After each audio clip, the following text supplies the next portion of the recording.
So welcome everyone to today's session, retention and recruitment in a post-COVID world, or let's get the title up there first. There we go, retention and recruitment in a post-COVID world. But my subtitle for today is R&R, you have to have it. And while that double entendre's a little funny, we do need recruitment and retention to build healthy programs, just like we all need rest and relaxation to build healthy selves. It is important to state at the beginning of today's exploration that you are the most important element in recruitment and retention. Therefore, it is imperative that you take the greatest care of self. If you saw Brian Baumage's introductory comments yesterday about building breathtaking bridges, you know exactly what I'm talking about. And it's important, whether it's mindful breathing or gardening or exercise or your favorite sport, whatever it is that gets you to a healthy, happy place so that you're at your best.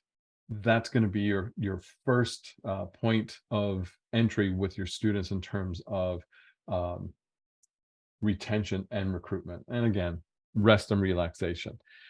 It's important that we all know from today's session, the first half of this is really about interaction between you and myself. I'd love to be doing this with you live in a room somewhere, but with virtual presentations like this, I can only rely on you putting questions in the question and answer. So please, when I post a question, jump into that Q&A and let's kind of have a give and take and a back and forth on our dialogue. And then as we get towards the end of the presentation, it's more of some suggestions and ideas. So post all your answers in that Q&A. I'd like for you to view a short introductory video about MakeMusic Cloud.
So I don't know about you, but every time I see that, I feel uplifted. It's a wonderful introduction to MakeMusic Cloud and what it can do for us in our classroom. But I now got some questions. We're here to talk about recruitment and retention. So the graphic here is a little bit funny. I'm sure some of you are feeling like this happens in your classroom on some days. But the first question is going to be posed, and I'm going to wait for you to put an answer in. So the very first question is, in your classroom, what's different post-COVID? Okay, we're going to wait just a few minutes to see if we get some questions posted in there, or statements. What's different?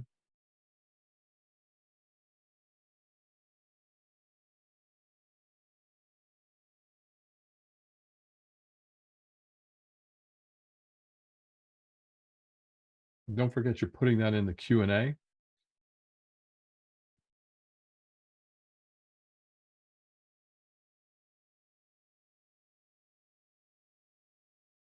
Okay, so the first person to comment has said lack of motivation. That is a common thread. It's being heard all across the country. I hear it even in my neighborhood from the students. Student work ethic or willingness to try hard things. Okay. Yes. Students are more apathetic than before. They are excited to be back, but it's hard to keep that going. Yes. Yeah. Okay. So those are some really great responses. You're dead on in terms of how I think the rest of our country is feeling. So what is the same though? And it doesn't matter if it's good or bad. What is the same now that you're back in the classrooms after COVID? We have another comment for the previous question. We have unwilling to commit to long-term things. Yeah. Yes. Yeah. A long-term commitment is a little bit challenging, for students in this day and age. So right now we're looking for what are you finding is the same? What is whether it's good or bad, what is the same? Okay, we've had great responses so far. Lack of respect. That's interesting. Okay. So I'm assuming that's lack of respect for music or for the teacher. Okay, so this is the same, and it's a good thing. Kids want to play and make music. And that's also a common thread that I'm hearing from educators all across the country. They still want to do that. There's interest. Okay. So is it harder, or is it just that it's different now? Just, yes or no on that. Or, just was it harder or is it different? And here's a great positive. Band is still a family for them. And that's also a common thread I'm hearing. Yeah, it's still an organization that they're part of. They know the people that are in there. It's a comfort place. Uh, I'm still hearing from students that I had that are in their 50s who talk about how important band was for them. Okay. So somebody just answered that it's different. It's just different. All right. So it is. I think we can all agree on that. So where are your students mentally? Where do you think they are?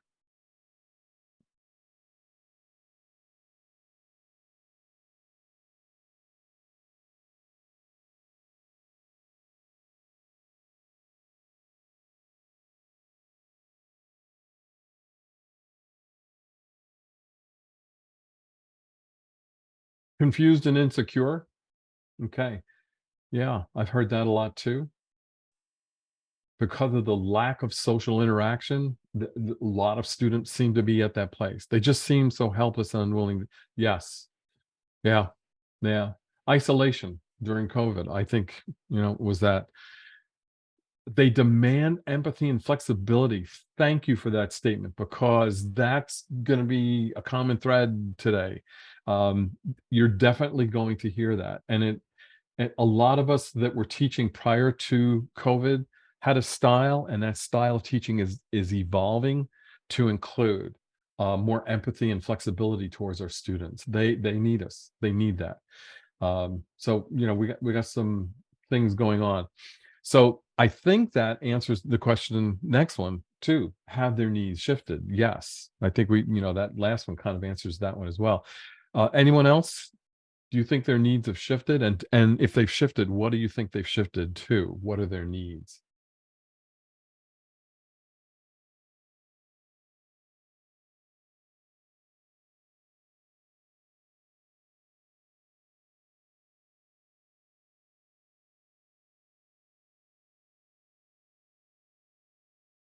More social and emotional.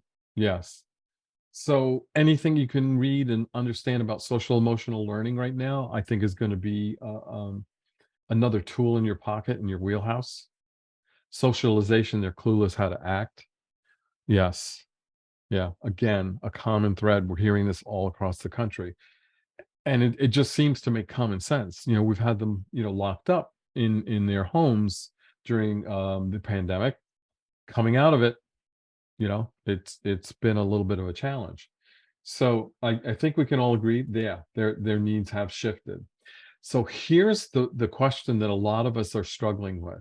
Can we ever get back to the way it was? Can we return to before? Just give us a yes or no on that one. Research is showing that their social and academic skills are delayed. We have to shift our expectations. That's a great response. Thank you for that. So far, I got to say, you guys are really a wonderful audience today. This is awesome. Thank you so much. So that's a good one. No, do we want to? Can we ever return to before? No, do we want to? I like that. Very cool. Now, all right. So let's move on from here. All right. Solutions. If you have some, go ahead and put them in there. I'm just going to leave it as a question mark. But if you have solutions, take the time to go ahead and put them in there. And then the next thing I want is for all of you to articulate in some way in this dialogue today. What do you think are your recruitment and retention issues? And if it gets a little long-winded, don't worry about it. Just take the time to articulate that and get that into our Q&A. This is a tough one, is to be able to decipher and decode what's the recruitment and what is the retention issue specifically. How am I going to affect that? So Madonna wrote that, no, we'll need to figure out how to incorporate both old and new teaching styles and techniques. I'm inclined to say I agree with you. All right. That's a really great statement. So the rest of you now, what are your recruitment and retention issues? Okay. While you're putting those together, I'm going to go on a little bit. So, and I'm going to come back. So recruitment and retention I want you to fill in the blank. What is your ensemble? Maybe you teach multiple ensembles. So that's something to keep in mind. One of our viewers today, Dr. Cynthia Gonzalez, said, students want to know that you know them. And that is really important. You're going to hear that a lot in today's presentation. What I did find was a resource, and it's from Brianna Riley, and it was a recruitment and retention graduate research showcase that she did for a college in Georgia. And in our resources at the bottom of the feed loop page, you have the link to this so that you can look at the entire document. What I'm doing today is highlighting what I think were some of the poignant messages. Yes. So results and findings. She found that teachers must consider curriculum changes and teaching strategies. So we have to relook at that. Build strong relationships with other directors. We probably have been doing that our whole careers, but it's good to, reemphasize that. Enrich social ties between students, okay? Not just between you and your student, but between all the students, all right? So that they're feeling included, that they're accepted. And we have to adjust our teaching practices to meet the needs of all students. Again, I think we've been talking that along the past, several decades. However, it's probably even more important today. And engage in culturally responsive teaching, inclusive strategies, and adjusting class offerings to improve enrollment numbers. So making it relevant to your students culturally and the community as well. So there's a great response in here so far about retention and recruitment issues. And this one says, we start band as a pull-out program. It's not hard to get kids, but it's hard to keep them because I only see them once a week. That's a challenge. I would think MakeMusic Cloud would be a tool that's going to help you with that. All right. I need to work on student. All right. They keep going away. Let's keep those up there. Don't answer those. I'll go to the answers. Here we go. So we don't, they're disappearing on me. Let's see, where were we? So we start bands pull-out program, and I need to work on student and parent buy-in in the program. We're going to be talking about that today and give you some suggestions on that as well. And this person says they're getting support from getting great support from the district. I'm going to venture to say you've done a good job then in building relationships. That's awesome. That's fantastic. The next segment in Brianna's presentation here is analysis.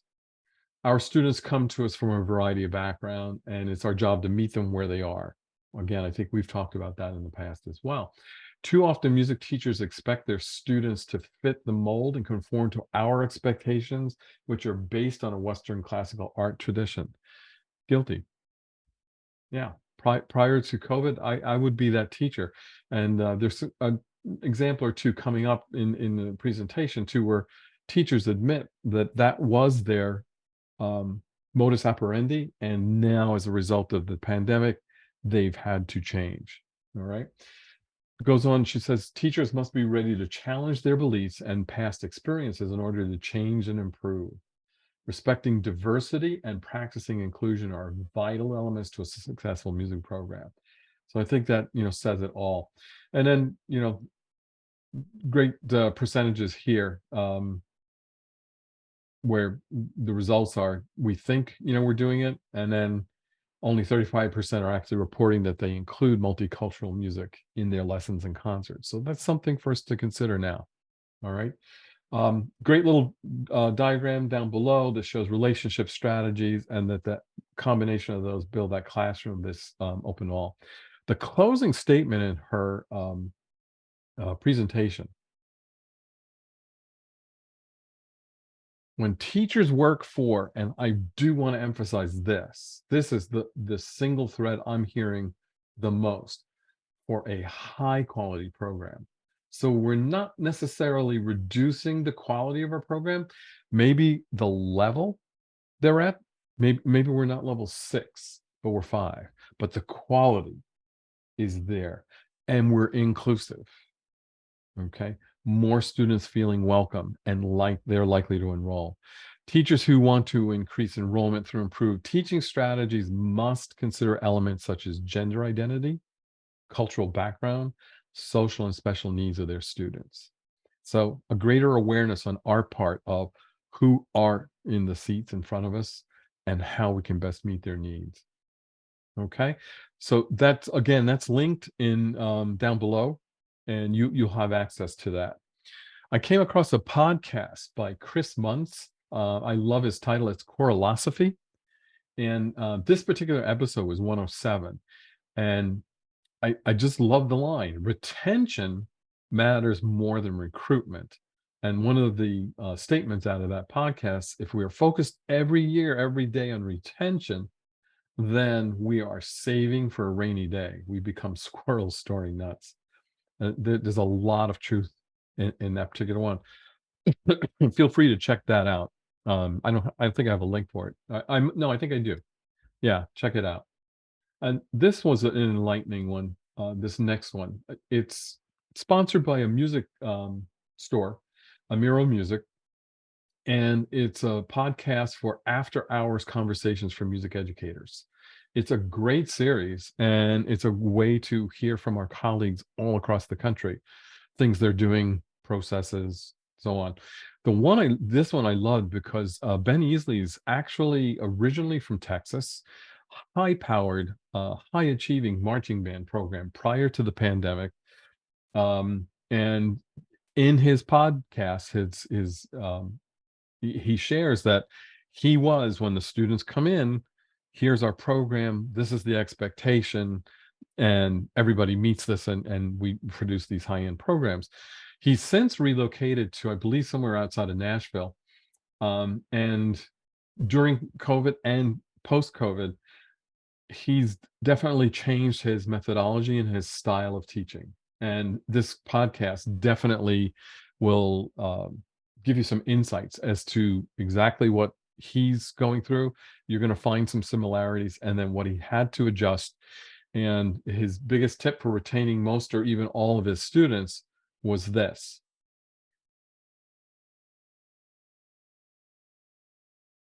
that's it. So one of the sentences, and I'm paraphrasing here, was, in the past, he would say to his students, I need you to do X, Y, and Z here. Now he says, we have a choice. We can do X, Y, or Z. Which way do you think is going to be most effective? He's including them in the decision making. They feel empowered. They feel like they have a choice. So that's another common thread here, where I'm hearing all across the country, when you're giving students choices to make And hopefully not hopefully, you're giving them guided direction so that those choices, they're prepared to make them, that kind of thing. So a really great podcast. Check that out. You also have the link for that in the resources in. So before I get started, are there any questions about anything we've gone over so far? Go ahead and throw those in the chat if you want. Or the question, I'm sorry, Q&A, not the chat. Put them in the Q&A. So here are some potential solutions for recruitment. And I do want to say, if you have one, put it in here, please. I don't have all the answers. None of us do. These are just some. Some are from experience, some are from research, some are conversations with other directors all across the US. But here are some potential solutions. This is the first one. It's an obvious one. I'm sorry. Yeah, you have to promote. You do. So that's your best recruitment. And the promote part of this goes back to my very first slide and what I said. You are the promoter, and you have to make sure that you're taking care of self and you're a positive, energetic person in front of your students. Promote, promote, promote. All right. Your enthusiasm, your encouragement, your cheerleading is what's going to get your students in the program. I had a colleague who used to say, the students aren't taking band, orchestra, and choir. They're taking Mr. and Mrs.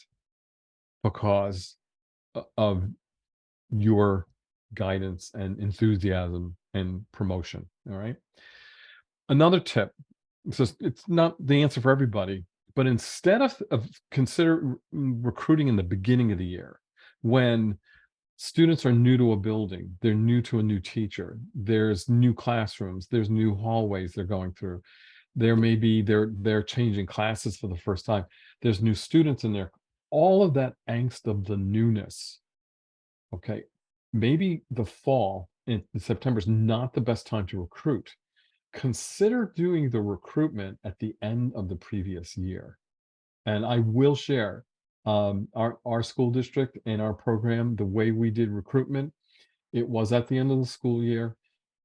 And we also had a summer program where we encouraged students to start their instrumental and vocal study in the summer program. This is obvious.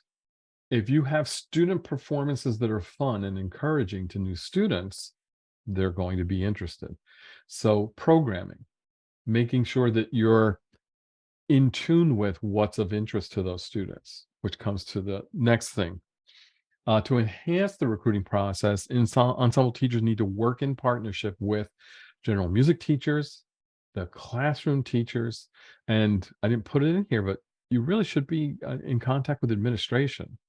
Everyone should have skin in the game. They should feel like they're some kind of an important element in this recruitment process.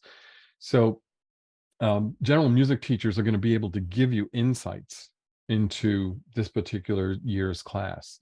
What seems to be of interest? What's the movie that they're all excited about? What's the music that they're listening to? All those kinds of things.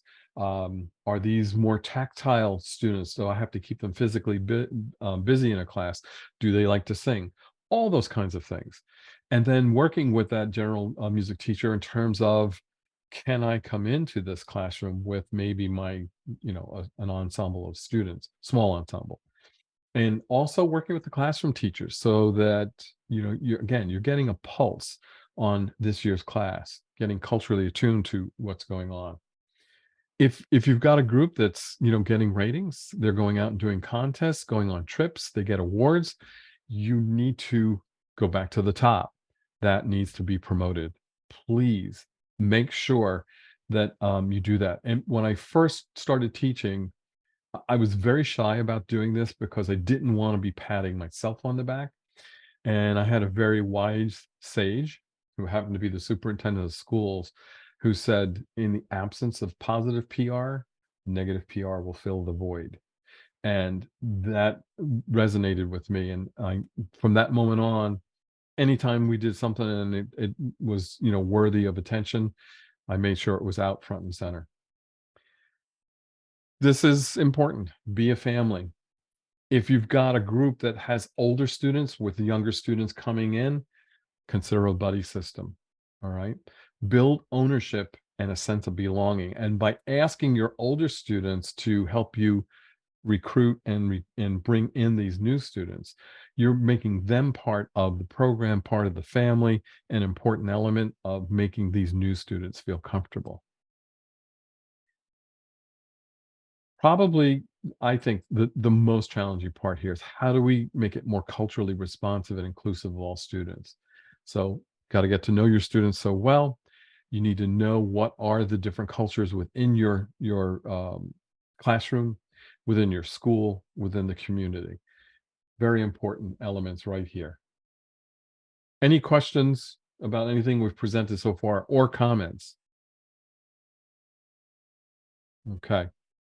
I'm still looking for stuff to get put in there, so feel free to add that in. So these are a couple of examples that I found on the internet of teachers doing specific recruitment tasks. This one caught my eye. And this was creating a blitz week. Pick a week for recruiting and at your feeder programs or elementary school. So they did posters. They had campaign style yard signs out in the front of the school, and they placed them in a carpool drive-through for parents to read. And they welcome the students as they're going in and out of the cafeteria with small ensemble performances. And they also had morning announcements. And this particular school, I believe they had video announcements. So they actually could put up a student talking about why they were in choir, what they loved about it, that kind of thing. And scheduling that Blitz Week can be an effective way to reach incoming students. My program, we didn't do a week. It took us probably a month because of scheduling. This was during the pandemic, but I understand that the teacher continues to do this to this day. And that is they created a drive-through again. High school students were outside in that parking area, and they were grouped by instruments. Students chose the music they were going to demonstrate the instruments for and played it for the parents and students coming through. And students could vote on their favorite instruments, and directors got to speak with each family after they completed the safari, and all while it was socially distanced and outside. So now, before we go to retention, anything about recruitment? Anybody have a statement they want to throw up there and talk about recruitment? Feel free. Okay, I'm going to keep an eye on it, and if something pops in, we'll go ahead. So this is something I've read and I've actually done. So towards the end of my high school career, if a student wanted to leave, I had them fill out a survey. And what I found was I really got more information from the student as to the why. A lot of times they don't want to disappoint you because even though they're thinking of dropping out, they know that you're going to be disappointed if they leave, and you know maybe they don't want to explain the why. So by having them do a survey and explain it in writing, it removed the uncomfortableness of discussing it. And I found I got more truthful reasons. Sometimes they were things that we couldn't fix, and the student had to make that choice. But I would say 9 times out of 10, I got the student back because we were able to fix whatever it was. Okay. And it helped get the sense of the why. Now, the second part of this is you have to review that survey and you have to be open and strong, because sometimes a student may say something like, every time you look at me in band, I feel uncomfortable. You make me feel like I'm doing something wrong. So facial expression, could be like you're listening and you go like this or whatever. So, now that you know about that sensitivity, you have a conversation and you discuss it. So sometimes you have to adjust. You have to adjust how you're operating, what you're saying, what you're doing. And this is a great way to make that happen. So this is promote, promote, promote, isn't it? Yeah. You want to keep your students, be the cheerleader, build excitement. I will say this, Every time students entered the doors, I immediately created a sense of, not going to use the word carnival, but there's something exciting coming today. So whether it was the music that was playing, whether it was something that was up on the board, they all knew that once they came through the frame of the door, they had to stop talking. There was something they had to interact with. It just became part of it. And it built to, once they got themselves together and into their seats, we then proceeded to go and have fun working on things, music, intonation, chorales, whatever it was. We really, had a good time. So being a cheerleader in your enthusiasm on that podium is infectious. And again, to my colleague, they don't take band, orchestra, and choir, they take you. This one we heard before, and the student performances that are fun and encouraging to your students. So music, being in tune with them. What are their likes and dislikes? What do they seem to be interested in?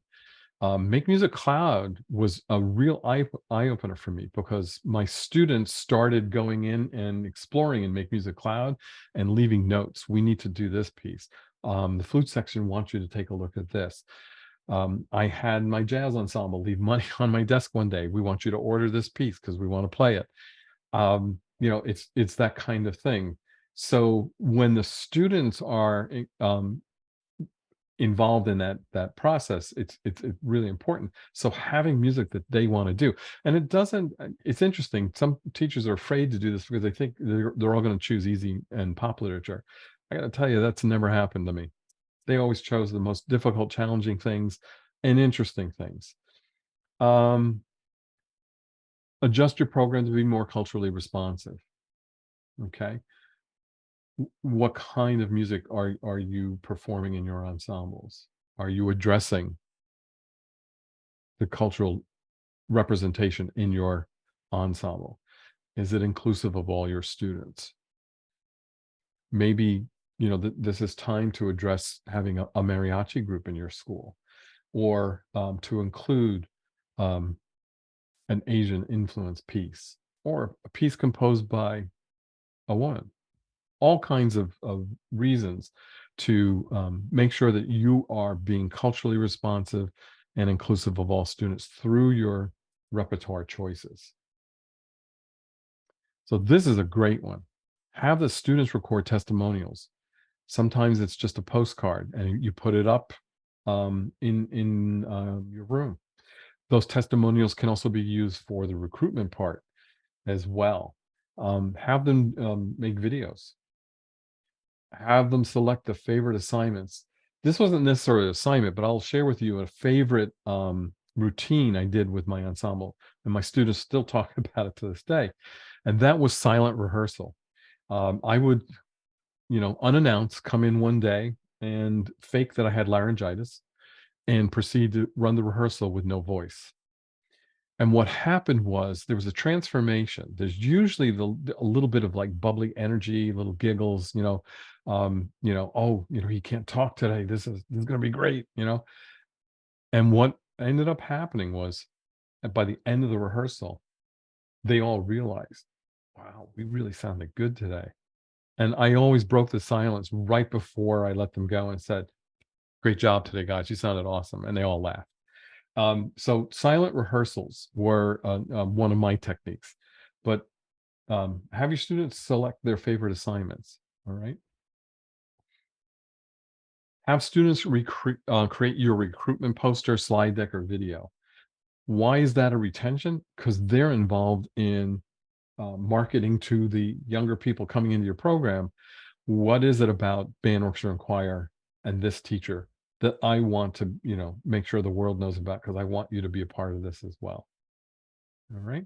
And if you've got any suggestions regarding retention, put them in there. Incentives. Your students, what would incentivize them to recruit their friends, to bring them into the program. So these next suggestions are both recruitment and retention together. Excuse me. After the spring concert, when you're thinking about, what can we be doing? This is an opportunity for you to present concerts to the younger grades. I highly recommend this. Excuse me. My own personal um, school, when I was growing up, I remember being in my elementary band and attending the middle school concert where they came down and performed for us. I couldn't wait to be in that group. They sounded amazing.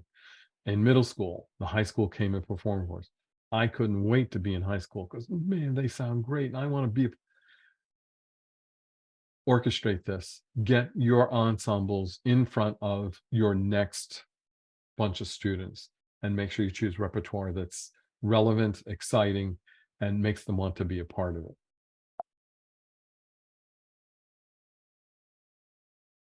Okay, so I did this every year with prospective students, but the change I did is I had them all sit in. If they were, in other words, this is like a middle school playing for elementary. And so if you're in the elementary band and you're going to be coming up to the middle school, you got a chance to sit in with the middle school band. And they would always sit in between two of the older students so that they got to experience what they sounded like. Repertoire selection, I said, is crucial, right? It's got to be something maybe not crazy difficult that they go, oh my God, I can't play this. But I will share with you, I changed that a little bit with wind ensemble. So every student who sat in those ensembles left the rehearsal determined to be part of the group next year because they heard what they could be sounding like. And the fact that you let them sit in and they could play a little bit of it and feel like they were inside of this and part of it was encouraging. So with the current ensemble students through performance, they demonstrate excellence. So once I got to the wind ensemble and we were trying to recruit students to become part of wind ensemble, we always did play something where everyone could participate and perform along. But the last thing we played was something that we just finished at the spring concert that probably was ridiculously hard. And what that did was it showed the students coming in, here's where we started at the beginning of the year, here's where we ended. And at the end of that performance, all of the students turned to the students coming in and said, I couldn't play that last year. And then that's the end of it. They walk away. Without uttering a word, those students sat taller. They played like this was their most important performance of the year, as if to musically say to the incoming students, look what you'll be able to do. So somebody asked, are there any suggestions for culturally responsive and relevant materials for beginners? Most Bethlehem books have a few token songs, but it doesn't feel like it's enough. I teach online, so we don't have concert rep to address cultural relevance. That's really great. I don't have off the top of my head those kinds of materials. I will share with you that the opening session with Brian Balmages yesterday, he gave a list of a lot of important materials. Our publishers list that's a resource below, a lot of those are culturally responsive. Whether or not they're beginners or not, I'm not sure. But that's a great question. Maybe someone else at Make Music can generate that. But I'm going to make sure I have that resource again, not again, but in the future. Great question. And if anybody has suggestions, feel free to put those in there. All right, that was awesome. So choosing repertoire with retention and recruitment in mind. All right. Make Music Cloud. It's why I used it. It really is a valuable resource that has a ton of material in it. Knowing your students. If your classroom teacher says the kids are nuts this year about Harry Potter, well, there's your in. You know that you want to grab some Harry Potter. So knowing your students, what do they like, what do they dislike? Who's the audience when you're recruiting? Who could help you select the right material to inspire? We already mentioned classroom teachers and general music teachers. And if retention, look at the first line, know your students. And one of the great ways to get to know your students is to look at analytics in Make Music Cloud and look at the stuff they're exploring. The purple, and we'll show this in just a second, purple shows your assignments, and then blue shows things they're looking at other than what you assigned them. That to me was just as valuable a resource and as important as the assignment I gave the students. This is a tough one for some teachers. To feel a sense of belonging and control, consider giving students the ultimate. Let them choose. So if you're uncomfortable with that choice, what you can do is create a bulletproof list. So let's say it's 10 pieces, and all 10, as far as you're concerned, would fit the curricular needs of your ensemble. But you give your students the option to choose one or two of those. And I would also say, don't just let them, do a check mark. Let them listen to it and explain why. Why do you think this is a good choice? Give them the option to give you details as to what this particular piece means. Why is it a good choice? I will share with you that once I started using Make Music Cloud in the classroom, this is how I got my high school students to buy in on day one. I gave them an assignment. It was to listen to this list, pick your two pieces. In the comments box, you had to explain your choice. And it wasn't acceptable to say it sounds good. You had to really dig in and give us some stuff. And what I found was, again, they didn't choose the easiest piece. They didn't choose the shortest piece. They chose the most difficult passages. And this is an example of a culturally responsive piece that was way beyond their technical abilities. Those of you in the band world probably know of a piece called Watchmen Tell Us of the Night. The piece, it deals with child abuse. So when the students chose that, the hairs on the back of my neck went up, and I did some discussion with the group and finally got to the bottom of the root of why they wanted to produce this piece for an audience. And it turned out that a lot of my students were on a peer support group, and they were dealing with this issue with a few students, and they would like to make this a statement at a performance. So there's an example now of being culturally responsive, and the students had buy-in. It's only one example, but you get the idea. There are many opportunities for those kinds of choices. So be comfortable with it. If you need to create the bulletproof list, um, asking your students to participate in decision making, giving them autonomy, that's a really powerful tool. You're going to find they're really going to buy in. So how can Make Music Cloud help with this? I'm going to go to Make Music Cloud. That's interesting.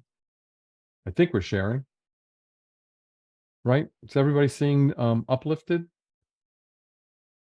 Just put a yes in there. Hit. Okay, great. I don't know why that was there.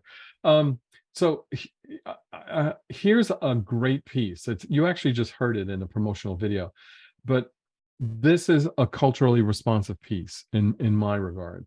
It is written by Brian Baumage. Let's just listen to just a few seconds of this. Yeah.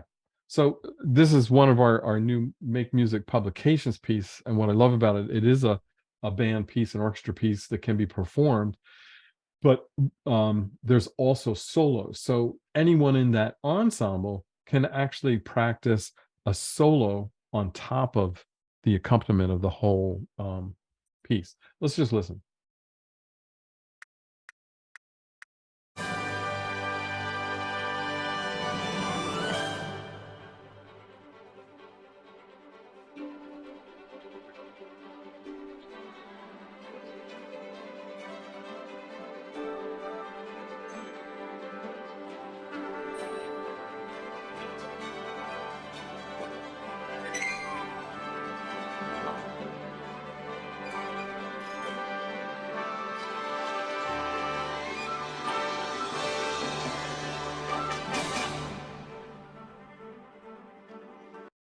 So in listening to that piece, I hope you're all feeling uplifted. Every time I see it in our promotional thing, I get excited. And here's a piece that's meant to get everybody's spirits lifted. And there's many other titles in Make Music Cloud that do exactly what I'm talking about. It's got the largest professionally recorded accompaniments in the world. And when your students can go home and feel this when they're practicing their instruments, there's no replacement.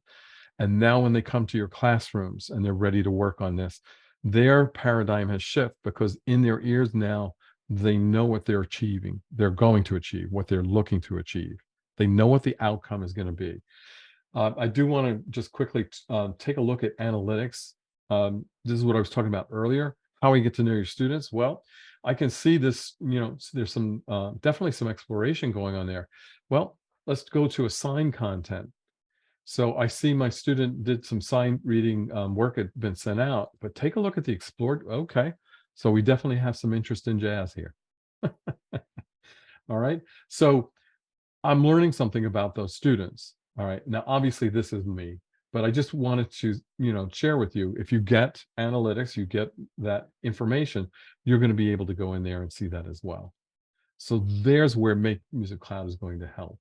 And there is a ton of content in there, and you'll find those pieces. I think we'll work to create a playlist and get that to you, and make sure it's out on our website at some point.